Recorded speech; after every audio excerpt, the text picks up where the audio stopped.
నమస్కారం వార్తలకు స్వాగతం. ముందుగా ముఖ్యాంశాలు.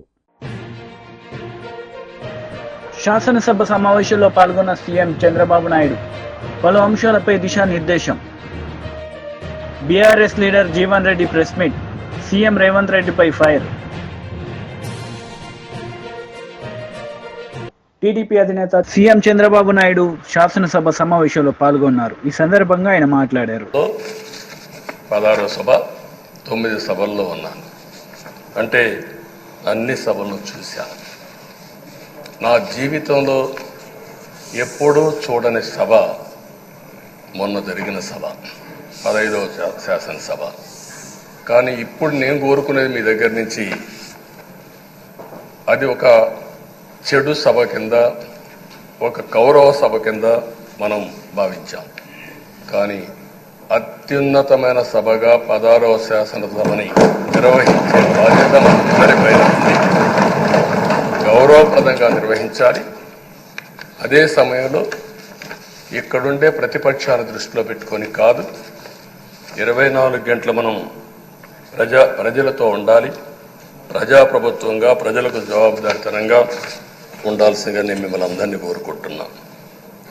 ఈరోజు మనందరికీ అధికారం ఇవ్వడం కాదు, అతి ముఖ్యమైన బాధ్యత ఇచ్చారు. ఈ రాష్ట్రాన్ని మళ్ళీ ఘాటున పెట్టమని మనతో మాట్లాడారు, మనకు చెప్పారు. ఎప్పుడు కూడా నేను ఒకటే భావిస్తాను, ప్రజా జీవితాలను మార్చే శక్తి ప్రభుత్వ విధానాలకు ఉంటుంది. ఆ ప్రభుత్వ విధానాలకు రూపకల్పన చేసే సభ ఈ చట్టసభ. ఈ విషయం ప్రతి ఒక్కరూ గుర్తుపెట్టుకోవాల్సిన అవసరం ఉంది. ఈరోజు మనం చేసే పని ఈరోజు ప్రజల భవిష్యత్తే కాకుండా భావితరాల భవిష్యత్తు కూడా నిర్ణయిస్తుంది.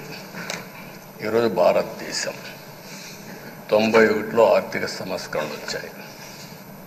ఒక తెలుగు బిడ్డ పివి నరసింహరావు గారు ఆర్థిక సంస్కరణలు ప్రవేశపెట్టారు. ఈరోజు భారతదేశం ముందు చాలా వరకు అభివృద్ధి అయ్యే పరిస్థితి వచ్చింది. ఆయన ప్రవేశపెట్టిన ఆర్థిక సంస్కరణను నేను ఆదర్శంగా తీసుకొని ఆ రోజు ఉమ్మడి ఆంధ్రప్రదేశ్లో అనేక పాలసీలు తీసుకొచ్చాం, సంస్కరణలు తీసుకొచ్చాం. ఐటీ, విద్య, పాలనా రంగం, ఇన్ఫ్రాస్ట్రక్చర్, ఇవన్నీ మనం తీసుకొచ్చాం. ఎన్నో డికేడ్స్ కాదు, 25 సంవత్సరాల్లో దాని యొక్క ప్రభావం మనం అందరి ముందు కనపడుస్తుంది. ఈరోజు హైదరాబాద్ నగరం వన్ ఆఫ్ ది బెస్ట్ సిటీగా ఉందంటే 25 ఏళ్లకు మనకు తీసుకున్న నిర్ణయాలే కారణం. ఈరోజు నేను అందరినీ ఒకటే కోరుతున్నా, మీ అందరినీ, ఈరోజు భారతదేశం 5వ అతిపెద్ద ఆర్థిక వ్యవస్థ. ఇంకొక 4-5 సంవత్సరాల్లో ఎన్డీఏ ఆధ్వర్యంలో 3వ అతిపెద్ద ఆర్థిక వ్యవస్థగా తయారవుతుంది. 2047 వికసిత్ భారత్ ఎన్డీఏ నరేంద్ర మోడీ గారి కల అయితే, వికసిత్ ఆంధ్రప్రదేశ్ మనందరి కల కావాల్సిన అవసరం ఉంది. నాకు ఏమాత్రం అనుమానం లేదు, భారతదేశం ప్రపంచంలో అగ్రస్థానానికి వెళ్తాం. నెంబర్ 1 కానీ నెంబర్ 2 కానీ ఉంటాం. అదే సమయంలో మనందరి ఆశయం, మనం చేసే చట్టాలన్నీ కూడా తెలుగువారు ప్రపంచంలోని నెంబర్ 1గా ఉండాలని, ఆంధ్రప్రదేశ్ని జీరో పావర్టీ స్టేట్గా తయారు చేసి ఆర్థిక అసమానతలు తగ్గించే విధానానికి ఈ సభ శ్రీకారం చుట్టాలని కోరుకుంటూ, దానికి అయ్యన్న పాత్రుడు గారి అధ్యక్షతన మనం ముందుకు పోవాలని చెప్పి మనస్ఫూర్తిగా కోరుకుంటున్నాను. ఇంకొక పక్క ఈరోజు మీరందరూ కూడా గుర్తుపెట్టుకోవాల్సింది, ఈ సభలో దూషణలు. వైసీపీ లీడర్ మీడియా సమావేశం నిర్వహించారు. ఈ సందర్భంగా పలు అంశాలపై ఆయన మాట్లాడారు. భయంకరమైన వాతావరణాన్ని తీసుకురావటం ద్వారా మీరు సాధించాలనుకున్న అంశము కక్ష సాధింపు తప్పించి ఇంకా ఏమైనా ఉందా? ఎందుకంటున్నామంటే, మీరు మా మీద అబద్ధాపించారు, మీకు కంగ్రాచులేషన్స్ కూడా చెప్పారు. ఇక మీరు బాగా పరిపాలించాలని ప్రజలందరూ ఎదురు చూస్తున్నారు. మీరు చెప్పిన ప్రతి హామీని అమలుపరచాలని ప్రజలు ఎదురు చూస్తున్నారు. జూలై మాసం 1వ తారీఖున మీరు ఇవ్వవలసిన వాటన్నిటి కోసం ప్రజలు ఎదురు చూస్తున్నారు. వాటి నుంచి దృష్టి మరల్చడానికి ఇప్పటి నుంచే ఒక పన్నాగ కార్యక్రమంగా అలజడులు రేపించి రాష్ట్రంలో అల్లర్లు చేపించాలని మమ్మల్ని రెచ్చగొట్టాలనే కార్యక్రమాల్లోనే కనపడుతుంది. కానీ ఈ రాష్ట్ర ప్రభుత్వానికి చిత్తశుద్ధి లేదని అర్థమవుతుంది. ఆటవిక రాజ్యాంగం, నియంతృత్వము అనే పదాలు మానవత్వం లేని నాయకుల గురించి మనం విన్నాం. కానీ ఈ రోజున చంద్రబాబు నాయుడు గారి యొక్క పరిపాలన ఈ 10 రోజుల్లోనే, ఆయన ప్రమాణ స్వీకారోత్సవం చేసిన రోజుల్లోనే ఈ రాష్ట్ర ప్రభుత్వం యొక్క వైఖరి ప్రజలను హింస పెట్టడం, ప్రతిపక్షాలను తొక్కివేయటం, ధ్వంసం చేయటం, హత్యలు చేయటం, రాష్ట్రంలో నుంచి పరారవమని తెలుగుదేశం పార్టీ నాయకులు పిలిపిస్తున్నారు. మరి ఇలాంటి పరిపాలనలో, ఈ భయానక పరిస్థితులలో ప్రజలు ఆలోచించమని కోరుకుంటున్నాం. చంద్రబాబు నాయుడు గారేమో బాగా తీయగా, చక్కగా, ప్రజాస్వామ్యబద్ధంగా వారి సీనియారిటీ మొత్తాన్ని ఉపయోగించి వారు బ్రహ్మాండమైన ప్రజాస్వామ్యాన్ని నెలకొల్పాలని వారు ఆశపడటాన్ని మేము స్వాగతిస్తున్నాం. ఈరోజు సభలో కూడా వారు బ్రహ్మాండంగా మాట్లాడారు.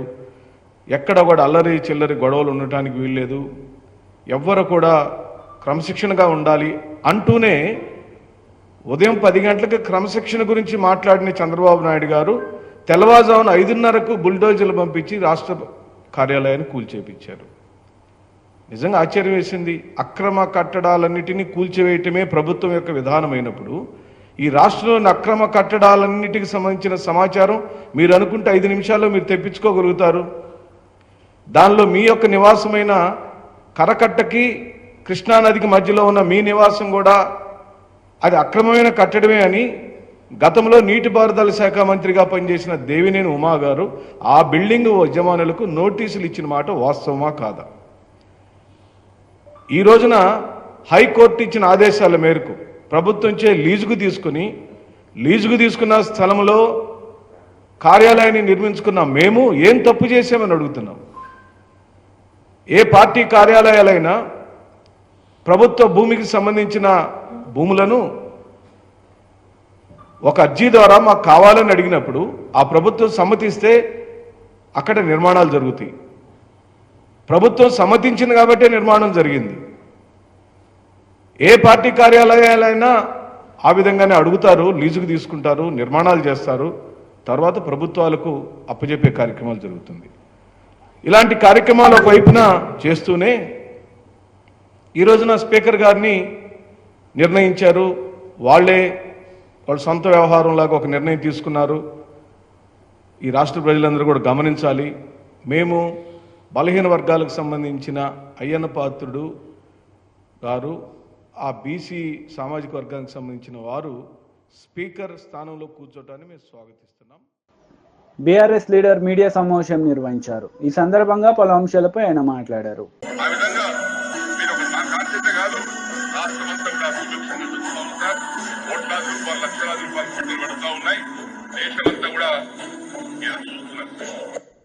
అది మొన్న ఇందాక చూపించింది, నిన్న అది అంతకుముందు రేవంత్ రెడ్డి గారు, నిన్ననేమో మరి ముఖ్యమంత్రిగా రేవంత్ రెడ్డి గారిని పొగుడుతూ చాలా గొప్పగా ఆయన గురించి చెప్తాను. గతంలో ఇదే పార్టీలు మారిన వ్యక్తుల గురించి మాట్లాడిన రేవంత్ రెడ్డి గారి మాటలు చేసిన వాళ్ళకి ఎంత కఠినమైన శిక్షలను రాజ్యాంగంలో పొందుపరిచిందో, ఇవాళ ఒక పార్టీలో ఎన్నికైన వాళ్ళు రాజీనామా చేయకుండా ఇంకొక పార్టీలో ఫిరాయిస్తే హత్యలు అత్యాచారాలు చేసిన వాళ్ళకి ఎంత కఠినమైన శిక్షలు అమలు చేస్తున్నారో ఉరి తీసే విధానాన్ని ఈ రోజు రాజ్యాంగంలో సవరణ తీసుకురావాల్సిన పరిస్థితులు ఉన్నాయి.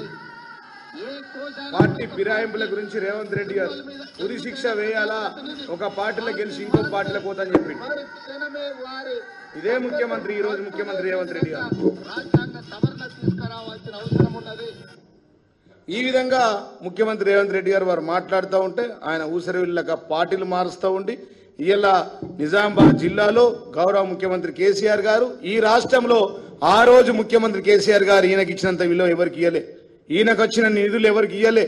ఈ ఊరికి వచ్చిన ఇండ్లు 12,000 ఇండ్లు కట్టుకున్నాడు, వేలాది కోట్ల నిధులు చేసుకున్నాడు. ఇలా ఆయన రైతుల కోసం కాదు, రాళ్ల కోసం పోతా ఉన్నాడు. ఆయన క్రషర్లు బంద్ అయిపోయినాయి, పాపం ఆయన ఇసుక దంద బంద్ అయిపోయింది. అందుకోసమే ఆవేదనతో వెళ్ళిండు. ఆ ముఖ్యమంత్రి కేసీఆర్ లక్ష్మీపుత్రుడు అంటే ఆయన లంకపుత్రుడుగా మారిండని చెప్పి ఈ సందర్భంగా తెలియజేస్తా ఉన్నాం. చూపులేమో సంసారి మాటలు మాట్లాడతాడు, మాటలు సంసారి, చూపులేమో వ్యభిచారి లెక్క చేస్తూ ఉన్నాడు ఇలా పోచారం గారు అని చెప్పి సందర్భంగా తెలియజేస్తున్నాం. అంత సీనియర్ నాయకుడు, అనేక పదవులు అనుభవించిన వ్యక్తి, జిల్లాలో రాష్ట్రంలో అత్యున్నత పదవి స్పీకర్ పోస్ట్ అనుభవించిన వ్యక్తి, మరి ఇన్నిసార్లు గెలిచిన వ్యక్తి ఈ విధంగా పార్టీ మారడం చాలా సిగ్గుచేటు. ఇది ప్రజాస్వామ్యాన్ని కూని చేయడం అని చెప్పి సందర్భంగా నేను తెలియజేస్తూ ఉన్నా. అందుకోసమే ఆయనని పోచారం కాదు విషచారం అంటున్నాం ఇవాళ టీఆర్ఎస్ పార్టీ నుంచి. ఇవాళ పట్టపగులు మా అందరిని నిడిసబెట్టేసి మొన్నటిదాకా మేమంతా బాపు బాపు అని పిలిచేది, ఆ గౌరవాన్ని ఓగొట్టుకున్నాడు మా గణేష్ గుప్తా గారు కానీ మేము కానీ. ఇవాళ ఆయన చూస్తూ ఉంటే తల్లి పాలు దాగి తల్లి రొమ్ము కోసుకున్న వ్యక్తిగా మారిపోయాడు ఈ పోచారం శ్రీనివాసరెడ్డి గారు.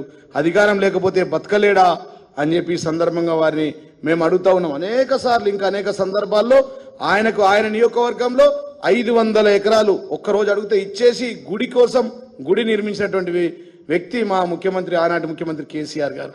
ఆయన ఏది అడుగుతాడు ఒక్క ప్రాజెక్టు కోసం 500 కోట్ల రూపాయలు ఇచ్చారు, ఒకటే ప్రాజెక్టు కోసం ఆయన నియోజకవర్గంలో.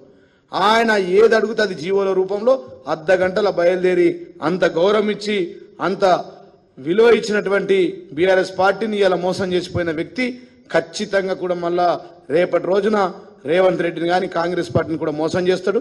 ఆయన కొత్త కాదు, గతంలో టీడీపీలో ఉండి చంద్రబాబును కూడా మోసం చేసి ఇక్కడికి వచ్చిన వ్యక్తి, ఇవాళ కేసీఆర్ గారిని మోసం చేసిన వ్యక్తి. రేపు రానున్న రోజుల్లో రేవంత్ రెడ్డిని కూడా ఖచ్చితంగా మోసం చేస్తాడని చెప్పి సందర్భంగా నేను తెలియజేస్తున్నాను. కాబట్టి మరి ఇవాళ ఒకవేళ మీకు దమ్ముంటే ఎవరైనా కావచ్చు, ఇవాళ పార్టీని విడిచి వెళ్ళిన వాళ్ళు దమ్ముంటే రాజీనామా మీ పదవులకు చేసి ప్రజాస్వామ్యబద్ధంగా మళ్ళీ కాంగ్రెస్ పార్టీలో బీఫామ్ తీసుకొని గెలవండి. కానీ ఇట్లా ఒకవేళ కనుక ఇంకా కూడా ఎవరైనా పోవాలని ప్రయత్నం చేసినా ఇట్లా పోయినోళ్లను ప్రజాస్వామ్యంలో ప్రజలు రాళ్లతో కొట్టి చంపుతారని చెప్పి సందర్భంగా తెలియజేస్తున్నాం. ఇది మేమన్న మాటలు కాదు, రేవంత్ రెడ్డి గారి గతంలో చెప్పారు.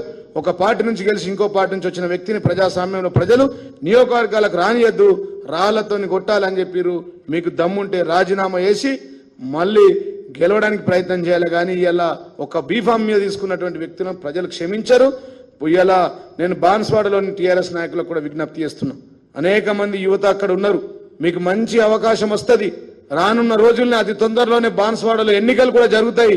ఆ ఎన్నికల్లో మళ్ళా బీఆర్ఎస్ పార్టీ ఖచ్చితంగా గులాబీ జెండా ఎగిరేస్తుంది. ఎక్కడైనా కానీ గతంలో ఇవాళ బుద్ధి చెప్తా ఉన్నారు, ఖచ్చితంగా మళ్ళా వచ్చేది మన ప్రభుత్వమే. కాబట్టి ఇవాళ బీఆర్ఎస్ సైన్యానికి ఎక్కడ కూడా మీరు దానికి బాధపడవలసిన అవసరం లేదు. పోయిన వాళ్ళు పోయినరు, ఆ ప్లేస్లో యువతరానికి అవకాశాలు వస్తాయి, అవకాశాలు ఇస్తారు మన అధ్యక్షుడు అని చెప్పి సందర్భంగా తెలియజేస్తూ, మరి ప్రజాస్వామ్యాన్ని కూని చేసినటువంటి ఈ వ్యక్తులకు ఖచ్చితంగా శిక్ష ఈ ప్రజాస్వామ్యంలోనే అతి తొందరలోనే పడతాయని చెప్పి సందర్భంగా తెలియజేస్తూ ఇప్పుడు గుడివాడ అమర్నాథ్ మీడియా సమావేశం నిర్వహించారు. ఈ సందర్భంగా టీడీపీ నేతలపై ఆయన విరుచుకుపడ్డారు. ఈ చర్యలను మనం చూస్తూ ఉన్నాం. ఈరోజు ఉదయం తెల్లవారుజామున 5 గంటలకి తాడేపల్లిలో వైఎస్ఆర్ కాంగ్రెస్ పార్టీ కేంద్ర కార్యాలయానికి సంబంధించినటువంటి నిర్మాణాన్ని 8 సంవత్సరాలు ఈ రాష్ట్రంలో ప్రతిపక్ష పార్టీగా, గడిచినటువంటి 5 సంవత్సరాలు అధికార పార్టీగా, దాదాపు 13 సంవత్సరాలు చరిత్ర కలిగినటువంటి వైఎస్ఆర్ కాంగ్రెస్ పార్టీకి చెందినటువంటి కార్యాలయాన్ని ఏ రకంగా పూర్తిగా నేలమట్టం చేశారో అనేటువంటిది ఈరోజు తెల్లవారుజామున మనం చూసాం. మీరు కూడా మీ దృష్టి కూడా అదంతా కూడా వచ్చింది. దాని మీద కోర్టుకు వెళ్ళి కోర్టులో ఇంకా ప్రొసీడింగ్స్ జరుగుతుండగానే హై హ్యాండెడ్గా ఏ రకంగా కార్యాలయాన్ని పూర్తిగా 2 అంతస్తులు నిర్మించినటువంటి కార్యాలయాన్ని ఏ రకంగా నేలమట్టం చేశారు అన్నటువంటిది చూసాం. ఈరోజు రాష్ట్రంలో అంబేద్కర్ గారి రాజ్యాంగాన్ని పూర్తిగా పక్కన పెట్టి తెలుగుదేశం పార్టీ తాలూకా రెడ్ బుక్ రాజ్యాంగం నడుస్తూ ఉంది. వారు ఏదైతే ముందు నుంచి వారు ఎన్నికల ప్రచారంలో చెప్పారో, వారు అధికారంలోకి రాకమునుపు చెప్పారో, వారు చెప్పినటువంటి ఆ రెడ్ బుక్ రాజ్యాంగాన్ని ఈరోజు రాష్ట్రంలో అమలు చేస్తున్నటువంటి సందర్భాలు మనం చూస్తూ ఉన్నాం. ఇంకా పైపెచ్చు ఈరోజు అసెంబ్లీలో నీతులు మాట్లాడుతూ ఉన్నారు. సరే, మేమైతే మా మా నాయకుడు జగన్మోహన్ రెడ్డి గారు మొన్న సమావేశం పెట్టినప్పుడు చాలా క్లియర్గా కేటగారికల్గా చెప్పారు. 6 నెలల పాటు వారికి హనీమూన్ పీరియడ్ అనేటువంటిది నడుస్తూ ఉంది. సహజంగా ఒక అధికారంలోకి వచ్చినటువంటి రాజకీయ పార్టీకి, అధికారంలోకి వచ్చినటువంటి ఆ పార్టీకి సమయం ఇవ్వాల్సినటువంటి అవసరం ఉంది. వారు ఇచ్చినటువంటి హామీలు అమలు చేయడానికి మనం సమయం ఇవ్వాలి. వారు తీసుకునేటువంటి నిర్ణయాలకు మనం సమయం ఇవ్వాలి. ఇప్పుడు మనం మాట్లాడాల్సినటువంటి పని లేదు. 6 నెలల తర్వాత వారు తీసుకున్నటువంటి నిర్ణయాలన్నీ చూసిన తర్వాత అప్పుడు మనం స్పందిద్దాం అనేటువంటి మాట జగన్మోహన్ రెడ్డి గారు మొన్న సమావేశంలో చెప్పారు. దానికి కూడా వారు సమయం ఇవ్వట్లేదు. అధికారం వచ్చి కేవలం ఇంకా 20 రోజులు పూర్తవకముందే ఈ రకమైనటువంటి పరిస్థితులు రాష్ట్రంలో ఉన్నాయి. సరే, మేము తీసుకున్నటువంటి నిర్ణయాలు లేకపోతే ఇంకోటో వేరు ఇతర కారణాల చేత ఈరోజు మేము అధికారాన్ని కోల్పోయాం. మీకు అవకాశం ఇచ్చారు. మీకు ఇచ్చినటువంటి అవకాశాన్ని సద్వినియోగం చేసుకోవాలి. కన్స్ట్రక్టివ్గా రాష్ట్రాన్ని ముందుకు తీసుకెళ్లాలనేటువంటి ప్రయత్నం చేయాలి తప్ప ఈ రకమైనటువంటి నిర్ణయాలు ఒకవేళ నిజంగా మేము ఆ రోజు నిర్ణయం తీసుకొని ఉంటే ఈరోజు తెలుగుదేశం పార్టీకి ఉన్నటువంటి కేంద్ర కార్యాలయం మంగళగిరిలో అది వాగు పొరంబోక్ కింద ఉన్నటువంటి తెలుగుదేశం పార్టీ కేంద్ర కార్యాలయం మంగళగిరిలో ఉన్నటువంటిది పూర్తిగా ఉన్నటువంటి లాస్కి వ్యతిరేకంగా ఉన్నటువంటి నిర్మాణం.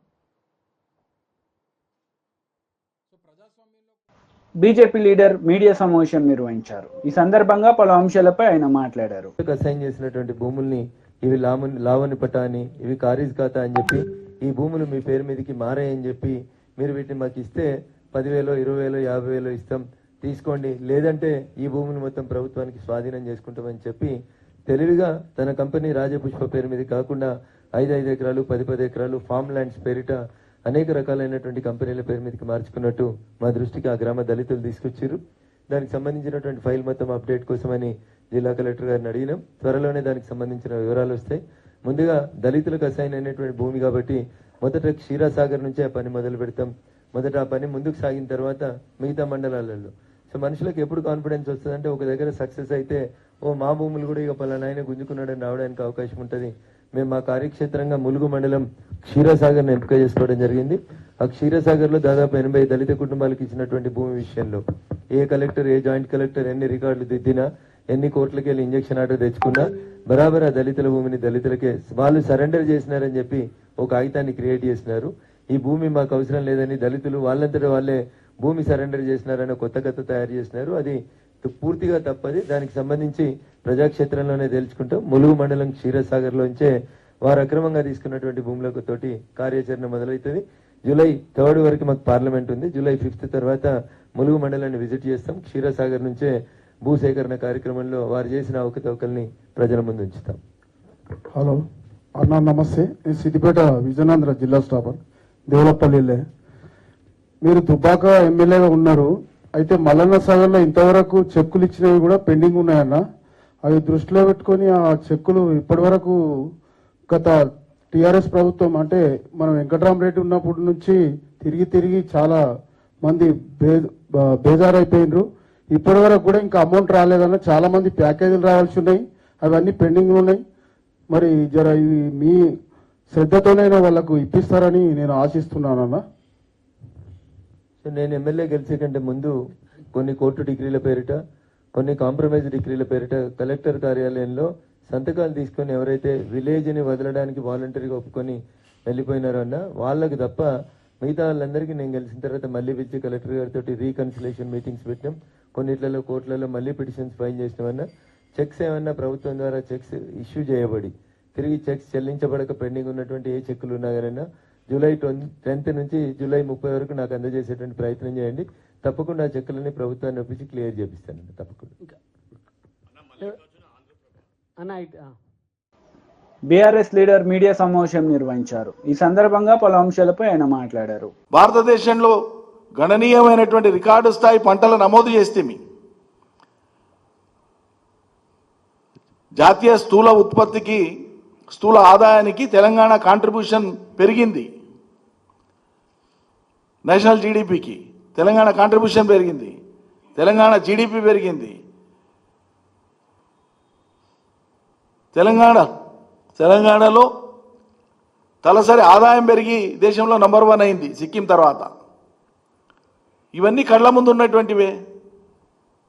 దశాబ్ది ఉత్సవాల సందర్భంగా మా ప్రభుత్వం కేసీఆర్ నాయకత్వాన ప్రతి రంగానికి సంబంధించి సాధించినటువంటి ప్రగతి, పెట్టిన పెట్టుబడులు, ప్రతి డిపార్ట్మెంట్ వారీగా అద్భుతమైనటువంటి పుస్తకాలను ముద్రించి పెట్టినాం. సెక్రటరియట్లో ఉన్నాయి. ఇప్పుడు పబ్లిక్ రికార్డ్, అది పబ్లిక్ డొమైన్లో ఉన్నదే. ఆ సెక్రటరియట్లో మీరే ఉన్నారు. మీ కార్యదర్శిని అడిగితే తెచ్చిస్తారు. అందులో ఉండేటువంటి ఏ ఒక్క అంశమైనా తప్పని రుజువు చేయండి. మరి రైతాంగానికి ముట్టిన డబ్బులు నిజం కాదు, పెట్టిన పెట్టుబడులు నిజం కాదు, వచ్చిన అభివృద్ధి నిజం కాదు, ఇచ్చిన కరెంట్ నిజం కాదు, రుజువు చేస్తారు ఇవన్నీ. కాబట్టి ఇవన్నీ కూడా 100కి 100 పాళ్ళు సాకులే. ఇంకోటి ఎక్కువ భూమి అనేటువంటిది ఇది ఈ ప్రచారం చేయడం ఒక నానుడి అయిపోయింది, ఫ్యాషన్ అయిపోయింది.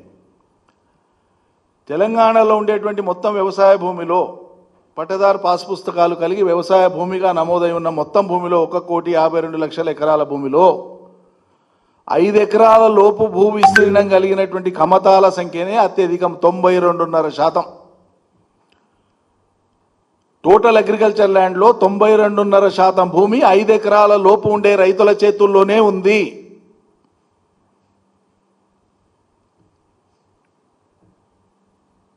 మిగతా 6.5-7% భూమి 5 నుంచి 10 ఎకరాల లోపు ఉండేటువంటి వాళ్ళ చేతిలో ఉంది. 25 ఎకరాలకు మించి భూగరిష్ట పరిమితికి లోబడి 54 ఎకరాలకు లోబడి ఈ రాష్ట్రంలో భూమి కలిగినటువంటి మొత్తం రైతుల సంఖ్య కేవలం 6,488 మాత్రమే. దమ్ముంటే ఈ ప్రభుత్వాన్ని కాదు ఇన్ని లక్షలు అన్ని వేలు రికార్డు పెట్టమనండి, బయట పెట్టమనండి, చూపించమనండి. అంటే జరిగిన మేలును వక్రీకరించి చూపేటువంటి ఒక దుష్ట ప్రయత్నం ఇది. ఒక గ్రామం ఉంటే 2-3 వేల ఎకరాలు ఉంటే 5 ఎకరాల లోపు ఉండే వాళ్ళే మ్యాక్సిమం ఉంటారు. 7, 8, 9, 10 ఎకరాలు ఉన్నోళ్ళు కొద్ది మంది ఉంటారు, డజన్ మంది, 2 డజన్ల మంది. 30-40 ఎకరాలు ఉండేటువంటి రైతులు ఒకరో ఇద్దరో ఉంటే ఉండవచ్చు. వార్తలు ముగించే ముందు ముఖ్యాంశాలు మరోసారి. శాసనసభ సమావేశంలో పాల్గొన్న సీఎం చంద్రబాబు నాయుడు పలు అంశాలపై దిశానిర్దేశం. BRS leader Jeevan Reddy press meet, CM Revanth రెడ్డిపై ఫైర్. ఈ వార్తలు ఇంతటితో సమాప్తం. తిరిగి ప్రసారమయ్యే వార్తల్లో మళ్ళీ కలుద్దాం. అంతవరకు సెలవు. నమస్తే.